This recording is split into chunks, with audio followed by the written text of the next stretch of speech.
ಕೋರುವ ಹಾಗೆ ಅವರಿಗೆ 100 ವರ್ಷ ಇನ್ನೂ ಅವರು ನಮ್ಮ ಇಲ್ಲಿಗೆ ಬಾಳೆ ಬದುಕಲಿ ಅನ್ನೋ ಮಾತನ್ನು ಹೇಳುತ್ತಾ, ನನಗೆ ಒಂದು ತಿಂಗಳ ಹಿಂದೆ ಈ ಒಂದು ಬಸವ ತತ್ವ ಸರ್ವಕಾಲಿಕತೆಗೊಳಿಸುವಲ್ಲಿ ಶ್ರೀಗಳ ಕೊಡುಗೆ ಅನ್ನುವಂಥ ಗೋಷ್ಠಿಯ ಅಧ್ಯಕ್ಷತೆ ವಹಿಸ್ತೀನಿ ಅಂದ್ಕೊಂಡಿರಲಿಲ್ಲ. ನನಗೆ ಒಂದು ವಿಷಯದ ಕುರಿತು ಮಾತಾಡಲಿಕ್ಕೆ ಕೇಳಿಕೊಂಡಿದ್ದರು. ಅದು ಆಮೇಲೆ ಗೊತ್ತಾಯಿತು. ಆದರೂ ವೇದಿಕೆ ಮೇಲಿರ್ತಕ್ಕಂಥ ಏನು ಅನೇಕ ಗಣ್ಯ ವ್ಯಕ್ತಿಗಳಿದ್ದಾರೆ, ಅವರನ್ನು ಸ್ಮರಿಸುತ್ತಾ ಮುಂದಿನ ಎಲ್ಲ ಶರಣರಿಗೆ ನೆನೆಸುತ್ತಾ, ನನಗೆ ತೆಲಂಗಾಣದಲ್ಲಿ ಪೂಜ್ಯ ಶ್ರೀ ನಾಡೋಜ ಡಾಕ್ಟರ್ ಬಸವಲಿಂಗ ಪಟ್ಟದೇವರವರು ಏನು ಕೊಡುಗೆ ಕೊಟ್ಟಿದ್ದಾರೆ, ಸಾಂಸ್ಕೃತಿಕವಾಗಿ ಅವರು ಮಾಡಿರ್ತಕ್ಕಂಥ ಕೆಲಸಗಳ ಕುರಿತು ನೀವು ಮಾತಾಡಬೇಕು ಅಂತೇಳಿ ಮಠದ ಸಿಬ್ಬಂದಿ ಸ್ವಾಮೀಜಿಯವರು ನನ್ನಲ್ಲಿ ಕೇಳ್ಕೊಟ್ಟಿದ್ದರು. ಆ ಹಿನ್ನೆಲೆಯಲ್ಲಿ ಅಪ್ಪಾಜಿಯವರು ಒಂದು ಕಡೆ ನಾನು ಇದು ಹತ್ತು ಪುಟ್ಟದ್ದು ಲೇಖನ ಇದೆ, ಅದು ಓದಲಿಕ್ಕೆ ಹೋಗಲ್ಲ, ಕೆಲವು ಇಂಪಾರ್ಟೆಂಟ್ ಆಗಿರ್ತಕ್ಕಂಥ ಹೈಲೈಟ್ಸ್ಗಳನ್ನ ಹೇಳುವ ಮೂಲಕ, ಯಾಕಂದರೆ ಆಗಲೇ ಸಮಯ ಆಗಿದೆ. ಈ ವಿಷಯಕ್ಕೆ ಸಂಬಂಧಪಟ್ಟ ಹಾಗೆ ಕೆಲವೊಂದು 10-15 ನಿಮಿಷಗಳ ಕೆಲವು ವಿಷಯಗಳನ್ನು ತಮ್ಮ ಜೊತೆಗೆ ಹಂಚಿಕೊಳ್ತೇನೆ. ಬಸವ ತತ್ವವನ್ನು ಕೇವಲ ಪ್ರಾದೇಶಿಕ ಮತ್ತು ಭಾಷೆಗೆ ಮಿತಿ ಹಾಕದೆ, ಒಂದು ಕಡೆ ಮಹಾರಾಷ್ಟ್ರ, ಇನ್ನೊಂದು ಕಡೆ ಈ ಬಾಲ್ಕಿಯ ಮಠಕ್ಕೆ ನೆರೆರಾಜ್ಯಗಳಾಗಿರ್ತಕ್ಕಂಥ ತೆಲಂಗಾಣ, ಆಂಧ್ರ ಪ್ರದೇಶ, ಅಖಂಡ ಆಂಧ್ರ ಪ್ರದೇಶ ಇದೆ. ಇವುಗಳಲ್ಲಿ ಅಪ್ಪಾಜಿಯವರು ಬಸವ ತತ್ವವನ್ನು, ಲಿಂಗಾಯತ ಧರ್ಮವನ್ನು, ಶರಣ ಸಾಹಿತ್ಯವನ್ನು ಹೇಗೆ ವಿಸ್ತರಿಸಿದರು ಅನ್ನುವಂಥ ಕುರಿತು ಕೆಲವು ಆಲೋಚನೆಗಳನ್ನು ತಮ್ಮ ಜೊತೆಗೆ ನಾನು ಹಂಚ್ಕೊಳ್ತೇನೆ ಅನ್ನುವಂಥದ್ದು. ಬಹಳ ಮುಖ್ಯವಾಗಿ ಅವರು 2-3 ರೀತಿಯಿಂದ ಆ ಕೊಡುಗೆಗಳನ್ನು ಗುರುತಿಸಲಿಕ್ಕೆ ಸಾಧ್ಯತೆ ಇದೆ ಅನ್ನೋದು. ಶರಣ ಸಾಹಿತ್ಯವನ್ನು ಪ್ರಕಟಿಸುವಂಥ ಯೋಜನೆಯನ್ನು ಹಾಕಿದ್ರು. ಶರಣ ಸಾಹಿತ್ಯ ಪ್ರಕಟಣೆ ಅಂದರೆ ತೆಲಂಗಾಣ, ಅಖಂಡ ಆಂಧ್ರ ಪ್ರದೇಶ ಇರುವಂಥ ಸಂದರ್ಭದಲ್ಲಿ ಆಂಧ್ರ ಬಸವ ಪರಿಷತ್ತು ಅನ್ನುವ ಹೆಸರಿನಿಂದ ಮೊದಲು ಅವ್ರು ಏನು ಮಾಡ್ತಾರೆ ಅಂದರೆ ಪ್ರಕಾಶನವನ್ನು ಆರಂಭ ಮಾಡಿ ಕನ್ನಡದ ಕೃತಿಗಳನ್ನು ತೆಲುಗಿಗೆ ಅನುವಾದ ಮಾಡಿಸಿ ಪ್ರಕಟಿಸುವಂಥ ಒಂದು ಯೋಜನೆಯನ್ನು ಹಾಕ್ತಾರೆ. ಈ ಯೋಜನೆಯಲ್ಲಿ ಮುಖ್ಯವಾಗಿ ಅಪ್ಪಾಜಿಯವರೇ ಬರೆದಿರ್ತಕ್ಕಂಥ ಸುಮಾರು ನಾನು ಗಮನಿಸಿದ ಹಾಗೆ 10 ಕೃತಿಗಳನ್ನು ತೆಲುಗಿಗೆ ಅನುವಾದ ಮಾಡಿಸಿ ಅದನ್ನು ಪಬ್ಲಿಷ್ ಮಾಡಿರ್ತಕ್ಕಂಥದ್ದು ನಾವು ನೋಡ್ತೇವೆ ಅನ್ನೋದು. ಅವುಗಳಲ್ಲಿ ಬಹಳ ಮುಖ್ಯವಾಗಿ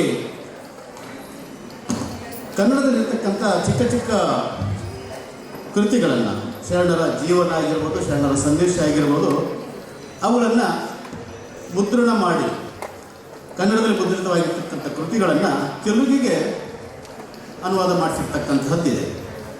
ಇಷ್ಟಲಿಂಗ ಪೂಜಾ ವಿಧಾನವು ಅನ್ನುವಂಥದ್ದು ಈಶ್ವರಯ್ಯ ಮಡುಪತಿ ಅನ್ನುವಂಥವ್ರು ಅದನ್ನು ಅನುವಾದ ಮಾಡ್ತಾರೆ. ಬಸವ ನೈವೇದ್ಯಮು ಅನ್ನುವಂಥ ಕೃತಿ ಅಪ್ಪಾಜಿಯವರು ಬರೆದಿರ್ತಕ್ಕಂಥದ್ದು ಈಶ್ವರಯ್ಯ ಮಡುಪತಿ ಅನ್ನುವಂಥವರು. ಬಸವಣ್ಣ ಮರೆಯುವ ಅಷ್ಟವರ್ಣಂ ಈಶ್ವರಯ್ಯ ಮಡುಪತಿಯವರ ಅನುವಾದ ಮಾಡ್ತಾರೆ. ಪಿಲ್ಲಲ ಕೋಸಂ ಅಷ್ಟಸ್ಥಳಂ ಅಂದರೆ ಮಕ್ಕಳಿಗಾಗಿ, ಅಂದರೆ ಈ ಮಕ್ಕಳ ಅರಳುವ ಹೂವಿದ್ದ ಹಾಗೆ ಅವರ ಮನಸ್ಸು, ಅವರಲ್ಲಿ ಶರಣ ಧರ್ಮವನ್ನು, ಬಸವ ತತ್ವವನ್ನು ಅಲ್ಲಿಂದೇ ಬೀಜಾಂಕುರ ಆಗಬೇಕನ್ನೋ ಉದ್ದೇಶದಿಂದ ಅಪ್ಪಾಜಿಯವರು ಬರೆದಂಥ ಕೃತಿಗಳು ತೆಲುಗಿಗೆ ಅನುವಾದ ಮಾಡ್ತಾ ಹೋಗ್ತಾರೆ. ವಚನ ಸ್ಫೂರ್ತಿ ಅನ್ನುವಂಥ ಪುಸ್ತಕವನ್ನು ಡಾಕ್ಟರ್ ಕೆ ಸುಧಾಕರ್ ಅವರು ಅನುವಾದ ಮಾಡ್ತಾರೆ. ಬಸವೇಶ್ವರನ ಆತ್ಮೀಯ ಚನ್ನಬಸವೇಶ್ವರ ಅನ್ನುವಂಥ ಕೃತಿಯನ್ನು, ಹೀಗೆ ನಾನು ಗಮನಿಸಿದ 10 ಪುಸ್ತಕ. ಬಸವಯುಗಿನ ಶಿವಶರಣರ ಚರಿತ್ರೆ ಅನ್ನುವಂಥದ್ದು ಸುಮಾರು 500 ಪುಟಗಳ ಒಂದು ಬೃಹತ್ ಗ್ರಂಥ. ಅದು ಕನ್ನಡದಲ್ಲಿ ಅಂಕಣ ಬರಹವಾಗಿ ಬರೆದಂಥ ಅಪ್ಪಾಜಿಯವರ ಕೃತಿ ತೆಲುಗಿನಲ್ಲಿ ಅನುವಾದ ಆಗಿದೆ, ಅದನ್ನು ಮುದ್ರಣದಲ್ಲಿದೆ. ಅದಾದಮೇಲೆ ಒಂದು ಕಡೆ ಮೂಲ ಕೃತಿಗಳನ್ನು, ಶರಣ ಸಾಹಿತ್ಯದ ಮೂಲ ವಚನಗಳು ಮತ್ತು ಅದಕ್ಕೆ ಸಂಬಂಧಪಟ್ಟ ಕೃತಿಗಳನ್ನು ತೆಲುಗಿಗೆ ಅನುವಾದ ಮಾಡುವಂಥ ಕಾರ್ಯವನ್ನು ಕೈಗೆತ್ತಿಕೊಳ್ತಾರೆ ಅಪ್ಪಾಜಿ. ವಿಶ್ವಗುರು ಬಸವೇಶ್ವರ ವಚನ ಅನ್ನುವಂಥ ಒಂದು ಕೃತಿ 1120 ವಚನಗಳನ್ನು ತೆಲುಗಿಗೆ ಅನುವಾದ ಮಾಡಿಸ್ತಾರೆ. ಅಂದ್ರೆ ಬಸವಣ್ಣನ ಮುಖ್ಯ ಉದ್ದೇಶ ಏನು, ಕನ್ನಡ ಮಾತಾಡದ ಅಥವಾ ಕನ್ನಡ ಬಾರದಂಥ ತೆಲುಗು ಜನಾಂಗಕ್ಕೆ ಬಸವ ತತ್ವ, ಶರಣ ತತ್ವ ಏನಿದೆ ಅನ್ನುವಂಥದ್ದು ಗೊತ್ತಾಗಬೇಕನ್ನುವಂಥ ಮಹತ್ ಉದ್ದೇಶದಿಂದ ಬಸವೇಶ್ವರರ 1120 ವಚನಗಳನ್ನು ತೆಲುಗಿಗೆ ಅನುವಾದ ಮಾಡಿ ಅದನ್ನು ಪಬ್ಲಿಷ್ ಮಾಡ್ತಾರೆ. ಅದಾದಮೇಲೆ ಶ್ರೀ ಗೂಳೂರು ಸಿದ್ಧ ಒಡೆಯಗಾರಿ ಕೃತಿ ಶೂನ್ಯ ಸಂಪಾದನ ಅನ್ನುವಂಥದ್ದು, ಅದು ಕನ್ನಡದಲ್ಲಿರ್ತಕ್ಕಂಥ 4-5 ಸಂಪಾದನೆಗಳು ಬಂದು ಅದರಲ್ಲಿ ಮುಖ್ಯವಾಗಿ ಗೂಳೂರು ಸಿದ್ಧ ಒಡೆಯರ ಶೂನ್ಯ ಸಂಪಾದನೆಯನ್ನು ತೆಲುಗಿಗೆ ಜೋಳದ ರಾಶಿ ದೊಡ್ಡನಗೌಡರು ಅದನ್ನು 2014ರಲ್ಲಿ ಅನುವಾದ ಮಾಡ್ತಾರೆ. ಅದನ್ನು ಅಪ್ಪಾಜಿಯವರು ಪಬ್ಲಿಷ್ ಮಾಡ್ತಾರೆ. ಹೀಗೆ ಅಪ್ಪಾಜಿಯವರು ಬರೆದಂಥ ಕೃತಿಗಳು ಮತ್ತು ಶರಣ ಸಾಹಿತ್ಯದ ಮೂಲ ಕೃತಿಗಳು ಅಲ್ಲದೇ ಕನ್ನಡ ನಾಡಿನ ಅನೇಕ ವಿದ್ವಾಂಸರು ಬರೆದಂತಹ ಕೃತಿಗಳನ್ನು ಅನುವಾದ ಮಾಡಿಸ್ತಾರೆ. ಅಂಥವುಗಳಲ್ಲಿ ನಾವು ಪಟ್ಟಿ ಮಾಡಿ ಹೇಳುವುದಾದರೆ ಬಸವ ಕ್ರಾಂತಿ ಅನ್ನುವಂಥ ಕೃತಿ ಕನ್ನಡದಲ್ಲಿ ಜೆ ಜವರೇಗೌಡರು ಬರೆದಿದ್ದಾರೆ. ಅದನ್ನು ರಾಜೇಶ್ವರಿ ದಿವಾಕರ್ ಅನ್ನುವಂಥ ಲೇಖಕರು ಕಲ್ಲಿನಲ್ಲಿ ಅನುವಾದ ಮಾಡ್ತಾರೆ. ಬಸವ ಬೆಳಕು ಅನ್ನುವಂಥದ್ದು ಕನ್ನಡದಲ್ಲಿ ಜೆ ಗೌಡರು ಬರೆದಂಥ ಕೃತಿ ಡಾಕ್ಟರ್ ಸುರೇಂದ್ರ ಬಾಬು ಅವರು ತೆಲುಗಿಗೆ ಅನುವಾದ ಮಾಡಿದ್ದಾರೆ 2011ರಲ್ಲಿ. ಬಸವೇಶ್ವರರು ಅಂಬೇಡ್ಕರ್ ಅನ್ನುವಂಥ ಕೃತಿ, ಬಸವೇಶ್ವರ ಮತ್ತು ಅಂಬೇಡ್ಕರ್ ಅನ್ನುವಂಥ ಕೃತಿ ಜೆ ಜವರೇಗೌಡರು ಕನ್ನಡದಲ್ಲಿ ಬರೆದಿದ್ದಾರೆ. ಅದನ್ನು ತೆಲುಗಿಗೆ ಶ್ರೀ ಗುತ್ತಿ ಚಂದ್ರಶೇಖರ್ ರೆಡ್ಡಿ ಅವರು 2010ರಲ್ಲಿ ಅನುವಾದ ಮಾಡಿದ್ದಾರೆ. ಅಕ್ಕ ಮಹಾದೇವಿ ಅನ್ನುವಂಥ ಕೃತಿ ಸಿದ್ದಯ್ಯ ಪುರಾಣಿಕ್ ಅವರು ಬರೆದಂಥದ್ದು ಡಾಕ್ಟರ್ ಕೆ ಸುಧಾಕರ್ ರಾವ್ ಅವರು 2023ರಲ್ಲಿ ಅನುವಾದ ಮಾಡಿದ್ದಾರೆ. ಶಿವಶರಣ ಹರಳೆಯ ಆ ಕೃತಿ ಕನ್ನಡದಲ್ಲಿ ಬಾಲಚಂದ್ರ ಜಯಶೆಟ್ಟಿ ಅವರು ಬರೆದಿದ್ದಾರೆ. ಅದನ್ನು ತನ್ನೇಟಿ ರಾಜಶ್ರೀ ಅನ್ನುವಂಥವರು ತೆಲುಗಿಗೆ ಅನುವಾದ ಮಾಡಿದ್ದಾರೆ. ಕ್ರಾಂತಿ ಪುರುಷ ಬಸವಣ್ಣ ಅನ್ನುವಂಥ ಕೃತಿಯದು ನಾಟಕ ಜೋಳದ ರಾಶಿ ದೊಡ್ಡನಗೌಡರು ಬರೆದಿದ್ದಾರೆ. ಅದನ್ನು ಗುತ್ತಿ ಚಂದ್ರಶೇಖರ್ ರೆಡ್ಡಿ ಅವರು ತೆಲುಗಿಗೆ ಅನುವಾದ ಮಾಡಿದ್ದಾರೆ. ವಿಶ್ವಗುರು ಬಸವಣ್ಣನವರು ಅನ್ನುವಂಥದ್ದು ಕನ್ನಡದಲ್ಲಿ, ಅದನ್ನು ತೆಲುಗಿಗೆ ಕೆ ಸುಧಾಕರ್ ಅವರು ಅನುವಾದ ಮಾಡಿದ್ದಾರೆ. ಲಿಂಗಪ್ರಭಾ ಅನ್ನುವಂಥ ಕೃತಿ ಅದು ಕನ್ನಡದಲ್ಲಿ ಬಸವರಾಜ್ ಗುರುಸಿದ್ದಪ್ಪ ಅನ್ನುವಂಥವ್ರು ಬರೆದಿದ್ದಾರೆ. ಅದನ್ನು ತೆಲುಗಿಗೆ ಈಶ್ವರಯ್ಯ ಮಡಪತಿ ಅನ್ನುವಂಥವರು ಅನುವಾದ ಮಾಡಿದ್ದಾರೆ. ಶಿವಶರಣರು ಮಹಿಳಾ ದೃಷ್ಟಿಕೋನ ಅನ್ನುವಂಥ ಶಿವಶರಣರ ಮಹಿಳಾ ದೃಷ್ಟಿಕೋನ ಅನ್ನುವಂಥದ್ದು ಕನ್ನಡದಲ್ಲಿ, ಅದು ವಿವಿಧ ಲೇಖಕರು ಬರೆದಂಥ ಸಂಕೀರ್ಣ ಕೃತಿ. ಅದನ್ನು ತೆಲುಗಿಗೆ ಶ್ರೀಮತಿ ಅಂಚಟ್ ಹೇಮಾವತಿ ಅನ್ನುವಂಥವ್ರು 2011ರಲ್ಲಿ ಅನುವಾದ ಮಾಡಿದ್ದಾರೆ. ಶರಣರು ಶರಣರ ನಿತ್ಯ ಜೀವನ ಅನ್ನುವಂಥ ಕೃತಿ ಕನ್ನಡದ್ದು, ಅದು ವಿವಿಧ ಲೇಖಕರು ಬರೆದಂಥ ಕೃತಿಗಳು, ಲೇಖನ ಕೃತಿ ಅದು. ಅದನ್ನು ಅನುವಾದ ಮಾಡಿದಂಥವರು ಡಾಕ್ಟರ್ ರಾಜೇಶ್ವರಿ ಅನ್ನುವಂಥವ್ರು. ಹೀಗೆ ಅಪ್ಪಾಜಿಯವರೇ ಧರ್ಮ ಪ್ರಚಾರ ಪ್ರವಚನಾರ್ಥವಾಗಿ ಬರೆದಂಥ ಕೃತಿಗಳನ್ನು ಸ್ವತಃ ತೆಲುಗಿಗೆ ಅನುವಾದ ಮಾಡಿದ್ದು ಒಂದು ಅಂತ ಆಗಿದರೆ, ಅನೇಕ ಕೃತಿಗಳನ್ನು ಅನುವಾದ ಮಾಡಿಸಿದ್ದಾರೆ. ಮೂರನೇದು ವಿವಿಧ ವಿದ್ವಾಂಸರು ಬರೆದಂಥ ಕೃತಿಗಳನ್ನು ತೆಲುಗಿಗೆ ಅನುವಾದ ಮಾಡಿಸುವಂಥದ್ದು. ಹೀಗೆ ಒಂದು ಹೊರರಾಜ್ಯದಲ್ಲಿ ಕನ್ನಡ ಭಾಷೆ ಸಾಹಿತ್ಯ ಸಂಸ್ಕೃತಿ ಇಲ್ಲದಂತಹ ಒಂದು ನಾಡಿನೊಳಗೆ ಬಸವ ತತ್ವವನ್ನು ಅಥವಾ ಲಿಂಗಾಯತ ಧರ್ಮದ ಮೂಲ ಪರಿಕಲ್ಪನೆಗಳನ್ನು ಜನರತ್ತ ಒಯ್ಯಲಿಕ್ಕೆ ಏನು ಬೇಕು ಆ ಸಿದ್ಧತೆಯನ್ನು ಬಸವ ಸಾಹಿತ್ಯ ಪರಿಷತ್ತು ಮೂಲಕ ಮುದ್ರಣ ಮಾಡುವ ಮೂಲಕ ಒಂದು ಲಿಟ್ರೇಚರ್, ಒಂದು ಸಾಹಿತ್ಯವನ್ನು ಸಿದ್ಧಗೊಳಿಸಿಕೊಳ್ತಾರೆ ಅನ್ನೋದು. ಅದಾದಮೇಲೆ ಎರಡನೇ ಹಂತವಾಗಿ ಅಪ್ಪಾಜಿಯವರು ಏನು ಮಾಡ್ತಾರೆ ಅಂದರೆ ಧಾರ್ಮಿಕ ಸೇವೆಯನ್ನು ಬಸವ ಯಾತ್ರಾ ಪಥದ ಮೂಲಕ ಆರಂಭ ಮಾಡ್ತಾರೆ. ಹೀಗೆ ಅಲ್ಲಿ ಏನು ಮಾಡ್ತಾರೆ, ಈ ಒಂದು ಕಡೆ ಸಾಹಿತ್ಯ ಜೊತೆಗೆ ಒಂದು ಕಡೆ ಬಸವ ಸಂದೇಶವನ್ನು ಜನಕ್ಕೆ ತಲುಪಿಸಬೇಕಾಗಿರೋ ಭಾಷೆ ಭಾಳ ಮುಖ್ಯವಾಗ್ತದೆ. ಭಾಷೆ ಅದು ಸಾಧನೆ ಇದ್ದ ಹಾಗೆ. ಇನ್ನೊಬ್ಬ ಭಾಷಿಕರಿಗೆ ನಾವು ನಮ್ಮ ಭಾಷೆ ಸಾಹಿತ್ಯ ಸಂಸ್ಕೃತಿಯನ್ನು ಸಾಗಿಸಬೇಕಾಗಿದ್ದರೆ ತೆಲುಗು ಭಾಷೆಯಲ್ಲಿ ಕಲ್ತ್ಕೊಳ್ಬೇಕಾಗ್ತದೆ. ಹೀಗೆ ಸಂಗಾರೆಡ್ಡಿಗೆ ತಮ್ಮ ಮಠದಲ್ಲಿರ್ತಕ್ಕಂಥ ಒಬ್ಬ ಸಾಧಕರನ್ನು ಕಳಿಸಿಬಿಟ್ಟು ಸುಮಾರು 5 ವರ್ಷಗಳವರೆಗೆ ತೆಲುಗು ಭಾಷೆಯನ್ನು ಕಲಿತುಕೊಂಡು ಬನ್ನಿ ಅಂತ ಹೇಳಿಬಿಡ್ತಾರೆ.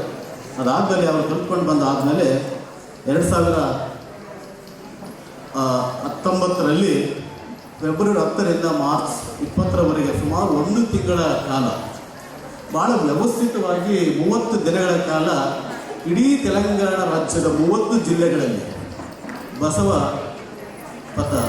ಯಾತ್ರೆಯನ್ನು ಕೈಗೊಳ್ತಾರೆ. ಒಂದೊಂದು ಊರಿಗೆ ಅಂದರೆ ಒಂದು 2-3 ವಾಹನಗಳಲ್ಲಿ, ಒಂದು ವಾಹನದಲ್ಲಿ ವಚನ ಸಾಹಿತ್ಯದ ಸಂಗ್ರಹ, ಇನ್ನೊಂದು ವಾಹನದಲ್ಲಿ ಅಪ್ಪಾಜಿ ಮತ್ತು ಅವರ ಗುರುಗಳ ಒಂದು ಸಂವಾದ, ಇನ್ನೊಂದು ವಾಹನದಲ್ಲಿ ಕಲಾವಿದರ ಒಂದು ಸಂವಾದ. ಹೀಗೆ ಹಳ್ಳಿಗೆ, ಜಿಲ್ಲೆಗೆ, ತಾಲೂಕುಗಳಿಗೆ ಪ್ರವೇಶ ಮಾಡುತ್ತಾ, ಯಾತ್ರೆ ಮಾಡುತ್ತಾ ಅಲ್ಲಿ ನಾಟಕಗಳ ಮೂಲಕ ಶರಣರ ಜೀವನವನ್ನು, ಶರಣರ ತತ್ವಗಳನ್ನು ಜನರಿಗೆ ವಿವರಿಸಿ ಹೇಳುವಂತಹದ್ದು, ಪ್ರವಚನಗಳ ಮೂಲಕ ಶರಣರ ತತ್ವಗಳನ್ನು, ಬಸವ ತತ್ವವನ್ನು, ಲಿಂಗಾಯತ ಧರ್ಮದ ಮಹತ್ವವನ್ನು ಜನರಿಗೆ ಪ್ರವಚನದ ಮೂಲಕ ಹೇಳುವಂಥ ಕೆಲಸವನ್ನು ನಿರಂತರವಾಗಿ 30 ದಿನಗಳವರೆಗೆ ಅವರು ಸತತ ಪ್ರಯತ್ನ ಮಾಡಿ ಅಲ್ಲಿ ಪ್ರಸರಿಸುವಂಥದ್ದು ಇರುವಂಥದ್ದು ನಾವು ಕಾಣ್ತೇವೆ. ಹೀಗೆ ಸಾಹಿತ್ಯ ಕೃತಿಯನ್ನು ಪ್ರಕಟಿಸುವಂಥ ಮತ್ತು ಯಾತ್ರೆ, ಬಸವಪಥ ಯಾತ್ರೆ ಕೈಗೊಳ್ಳುವ ಮೂಲಕ ತೆಲಂಗಾಣದಲ್ಲಿ ಭಾಳ ಅಲ್ಲಿ ಏನು ಬಸವನ ಬಗ್ಗೆ ಅಥವಾ ಯಾಕಂದರೆ ಆಗಿ ನೋಡಿದರೆ ಬಸವ ಪುರಾಣ ತೆಲಂಗಾಣದಲ್ಲಿ ಅಥವಾ ತೆಲುಗು ಭಾಷೆಯಲ್ಲಿ ಬರೆದಂಥದ್ದು ಈಗಿನ ಜನತೆಗೆ ಅಂದರೆ ಬೇರೆ ಬೇರೆ ಕಾರಣಕ್ಕಾಗಿ ಅಖಂಡ ಆಂಧ್ರ ಪ್ರದೇಶ ಅಥವಾ ಈಗಿನ ತೆಲಂಗಾಣದಲ್ಲಿ ಅನೇಕ ಕನ್ನಡದ ಕುಟುಂಬಗಳು ನೆಲೆಸಿದ್ದಾರೆ. ಆ ವ್ಯಾಪಾರಕ್ಕಾಗಿ ಆಗಿರ್ಬೋದು, ಬೇರೆ ಬೇರೆ ಹುದ್ದೆಗಳಿಗಾಗಿರ್ಬೋದು. ಈಗ ವಲಸೆ ಸಂಖ್ಯೆಯ ದೃಷ್ಟಿಯಿಂದ ನೋಡಿದಾಗ ಮನೆಯಲ್ಲಿ ಕನ್ನಡ ಮಾತಾಡ್ತಾರೆ, ಹೊರಗಡೆ ತೆಲುಗು ಮತ್ತು ಇಂಗ್ಲೀಷ್ ಮೀಡಿಯಂನಲ್ಲಿ ಮಕ್ಕಳು ಶಾಲೆ ಹೋಗ್ತಿರ್ತಾರೆ. ಅಂತಹ ಕುಟುಂಬಗಳಿಗೆ ಅಥವಾ ಎಷ್ಟೋ ಜನ ಲಿಂಗಾಯತ ಕುಟುಂಬಗಳಿರ್ತವೆ, ಅವರ ಮಾತೃಭಾಷೆ ತೆಲುಗು ಆಗಿರ್ತದೆ. ಅಂತಹ ಒಂದು ಜನತೆಗೆ ಬಸವ ತತ್ವವನ್ನು, ಶರಣರ ಸಂಸ್ಕೃತಿಯನ್ನು, ವಚನಗಳ ಮಹತ್ವವನ್ನು ತಿಳಿಸುವಂಥ ಒಂದು ಕೆಲಸವನ್ನು ಭಾಳ ಮುತುವರ್ಜಿ ವಹಿಸಿ ಡಾಕ್ಟರ್ ಬಸವಲಿಂಗ ಪಟ್ಟದೇವರವರು ತಮ್ಮ ಕಲಾ ಸ್ವಾಮಿಗಳು ಅನೇಕ ಜನರು ಸೇರಿಕೊಂಡು ಮಾಡಿರ್ತಕ್ಕಂಥದ್ದು ಭಾಳ ಅದು ಇತಿಹಾಸ. ಈಗ ಅನೇಕ ಎಲ್ಲೆಲ್ಲಿ ಒಂದು ರೆಕಾರ್ಡ್ ಇದೆ, ದಾಖಲಿದೆ, ನಾನು ಬರೆದಿದ್ದೇನೆ ಹತ್ತು ಪುಟಗಳ. ಇಷ್ಟು ಅಪ್ಪಾಜಿಯವರ ಕೊಡುಗೆ. ಅಂದರೆ ಕರ್ನಾಟಕದ ಗಡಿಯನ್ನು ಮೀರಿ ನೆರರಾಜ್ಯವಾಗಿರ್ತಕ್ಕಂಥ ತೆಲಂಗಾಣದಲ್ಲಿ ಅಂದರೆ ಆ ಬಸವ ತತ್ವವನ್ನು ಸಾರ್ವತ್ರಿಕಗೊಳಿಸುವಂಥ ಒಂದು ನಿಟ್ಟಿನಲ್ಲಿ ಸಾಕಷ್ಟು ಶ್ರಮ ವಹಿಸಿ ಅದನ್ನು ಕೆಲಸ ಮಾಡಿದ್ದಾರೆ. ಹೀಗೆ ಇವತ್ತಿಗೂ ಕೂಡ ನಿರಂತರವಾಗಿ ನಮ್ಮ ಜೊತೆಗೆ ಹೇಳ್ತಿರ್ತಾರೆ.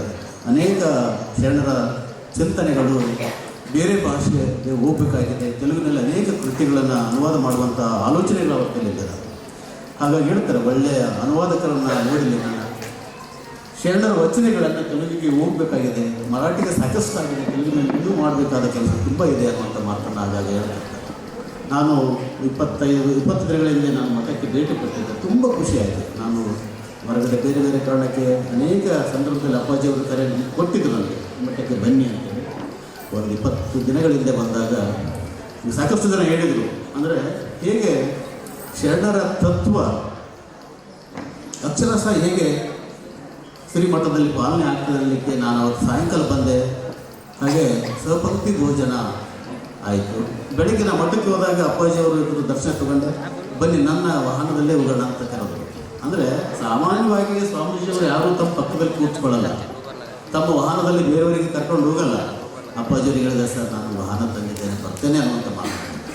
ಹೀಗೆ ಮೇಲು ಕೀಳು ಬೇರೆ ಬೇರೆ ತಾರತಮ್ಯ, ಹೆಣ್ಣು ಗಂಡು, ಹಿರಿಯ ಕಿರಿಯ ಅನ್ನುವಂಥ ಯಾವುದೇ ತಾರತಮ್ಯಗಳು ಇಲ್ಲದ ಒಂದು ಮಗುವಿನ ಮನಸ್ಸು, ಅವರು ಮುಗ್ಧ ಮನಸ್ಸು, ತಾಯಿಯ ಹೃದಯ ಏನೆಲ್ಲೂ ಅವರ ವ್ಯಕ್ತಿತ್ವದಲ್ಲಿದೆ. ಹೀಗೆ ಅವರು ನಡೆದು ಬಂದ ದಾರಿ, ಬೆಳೆಸಿದ ಸಂಸ್ಥೆ, ನಾವು ಎಷ್ಟೇ ಹೊಗಳಿದರೂ ಕೂಡ ಆ ಹೊಗಳಿಕೆ ಅಥವಾ ಶಬ್ದಗಳಿಗೆ ನಿಲುಕದ ರೀತಿಯಲ್ಲಿ ಅದು ಬೆಳೆದು ನಿಂತಿದೆ.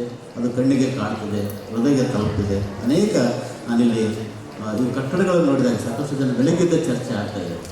ಇಂಥ ಕಟ್ಟಡ ನಿಜವಾಗ್ಲೂ ವಿಶ್ವವಿದ್ಯಾಲಯದಲ್ಲಿ, ಯಾವುದೇ ವಿಶ್ವವಿದ್ಯಾಲಯದಲ್ಲಿ ಇಂಥ ಒಂದು ವ್ಯವಸ್ಥಿತವಾಗಿರ್ತಕ್ಕಂಥ ಕಟ್ಟಡಗಳು ಕಾಣಲಿಕ್ಕೆ ಸಾಧ್ಯ ಇಲ್ಲ. ನನಗೆ ವಿಶೇಷವಾಗಿ ಹೃದಯ ಸ್ಪರ್ಶ ಆಗಿರ್ತಕ್ಕಂಥದ್ದು, ಮನ ಮುಟ್ಟಿದ್ದೇನಂತಂಥದ್ದು ಆದರೆ ದತ್ತು ಮಕ್ಕಳ ಕೇಂದ್ರ. ಸ್ವತಃ ತಮ್ಮ ಮಕ್ಕಳನ್ನೇ ಬೀದಿಯಲ್ಲಿ ಬಿಟ್ಟು ಹೋಗಿರ್ತಕ್ಕಂಥವ್ರು ತಂದು ಸಲ್ಲುವಂಥದ್ದು ದೊಡ್ಡ ಸೇವೆ. ಮಕ್ಕಳಾಗಿ ಕೋರ್ಟಿಗೆ ಹೋಗಿ ಬಂದಂಥ ಬೆಳಿಗ್ಗೆ ಯಾರು ಹೇಳಿದರು, ಆ ಮಗು ನನಗೆ ಕೊಡಬೇಕು, ನಾನೇ ಅದನ್ನು ಸಲ್ಲುತ್ತೇನೆ ಅನ್ನುವಂಥ ಮಾತನ್ನು ಹೇಳಿ ಎಷ್ಟೋ ಮಕ್ಕಳು ಅಲ್ಲಿ ಓದಿ ಬೇರೆ ಬೇರೆ ಕಡೆ ಹೋಗಿರ್ತಕ್ಕಂಥದ್ದು. ಅಂಗವಿಕಲರಂದರೆ ಮಾನಸಿಕವಾಗಿ ಸುಸ್ಥಿರವಿಲ್ಲದ ಮಕ್ಕಳನ್ನು ಕೂಡ ಸಲ್ಲುವುದು ಭಾಳ ಕಷ್ಟ. ಅಂಥ ಮಕ್ಕಳು ಕೂಡ ಅಪ್ಪಾಜಿಯವರ ದತ್ತು ಕೇಂದ್ರದಲ್ಲಿದ್ದಾರೆ. ಸೊ ಹೀಗೆ ಅಪ್ಪಾಜಿಯವರ ಒಂದು ಸೇವೆ ಏನಿದೆಯಲ್ಲ ಭಾಳ ಅಮೋಘವಾಗಿರ್ತಕ್ಕಂಥದ್ದು. ಅದು ನಾವು ಕೇವಲ ಮುಖಸ್ತುತಿಗಾಗಿ ಹೇಳುವಂಥದ್ದಲ್ಲ. ನಾವು ನಮ್ಮ ಗೌರವ ಅವರಿಗೆ ಎಷ್ಟು ಹೊಗಳ್ತೀವಲ್ಲ, ಅದು ನಮ್ಮನ್ನು ನಾವು ಹೊಗಳಿಕೊಂಡ ಹಾಗೆ. ನಮ್ಮ ನಾಡಿನಲ್ಲಿ ಹಿರೇಮಠ ಸಂಸ್ಥಾನ ಬಾಲ್ಕಿ ಈ ಒಂದು ದೊಡ್ಡ ಸಾಂಸ್ಕೃತಿಕ ಪರಂಪರೆಯನ್ನು ಕಾಯ್ದುಕೊಂಡು ನಡೆಸಿಕೊಂಡು ಬಂದಿರತಕ್ಕಂಥದ್ದು ನಾವೆಲ್ಲರೂ ಹೆಮ್ಮೆ ಪಡುವಂಥ ಸಂಗತಿ. ಈ ಗೋಷ್ಠಿಯಲ್ಲಿ ನನಗೆ ಅಧ್ಯಕ್ಷ ಸ್ಥಾನವನ್ನು ವಹಿಸಿ 4 ಮಾತುಗಳನ್ನು ಆಡಲಿಕ್ಕೆ ಅವಕಾಶ ಪಟ್ಟಂಥ ಅಪ್ಪಾಜಿಯವರಿಗೂ ಬಸವ ಅಪ್ಪಾಜಿಯವರಿಗೂ ಮತ್ತು ಎಲ್ಲ ಕಾರ್ಯಕರ್ತರಿಗೂ ವಿಶೇಷವಾಗಿ ರಾಜು ಜುಗುರಿ ಅವರು, ಶಾಂತಯ್ಯ, ಅನೇಕ ಅವರೆಷ್ಟು ಫಾಲೋ ಅಪ್ ಮಾಡ್ತಾಯಿದ್ದಾರೆ ಸ್ವಾಮೀಜಿಯವರ ಮಾರ್ಗದರ್ಶನ ಮತ್ತು ಅವರ ಒಂದು ಪ್ರತಿಯೊಂದು ಒಂದೊಂದು 2-3 ತಾಸಿಗೆ ಫಾಲೋ ಅಪ್ ಮಾಡೋದು. ಯಾವಾಗ ಬರ್ತೀರಿ, ಎಷ್ಟೊತ್ತಿಗೆ ಬರ್ತೀರಿ, ಅಷ್ಟೊಂದು ಸಂಸ್ಕಾರ, ಅಷ್ಟೊಂದು ಕಾಳಜಿ ನನಗೆ ಭಾಳ ಖುಷಿ ಆಯಿತು. ಅಪ್ಪಾಜಿಯವರು ಈ ಒಂದು ಸಂದರ್ಭದಲ್ಲಿ ಅವರು ಕುರಿತು ಮಾತಾಡಲಿಕ್ಕೆ ಅವಕಾಶ ಕೊಟ್ಟದ್ದಕ್ಕೆ ಆಯೋಜಕರಿಗೂ ಮತ್ತು ಅಪ್ಪಾಜಿಯವರ ಪಾದಕ್ಕೆ ನಾನು ಸುತ್ತ ನನ್ನ ಮಾತುಗಳನ್ನು ಮುಗಿಸ್ತೇನೆ. ಧನ್ಯವಾದ.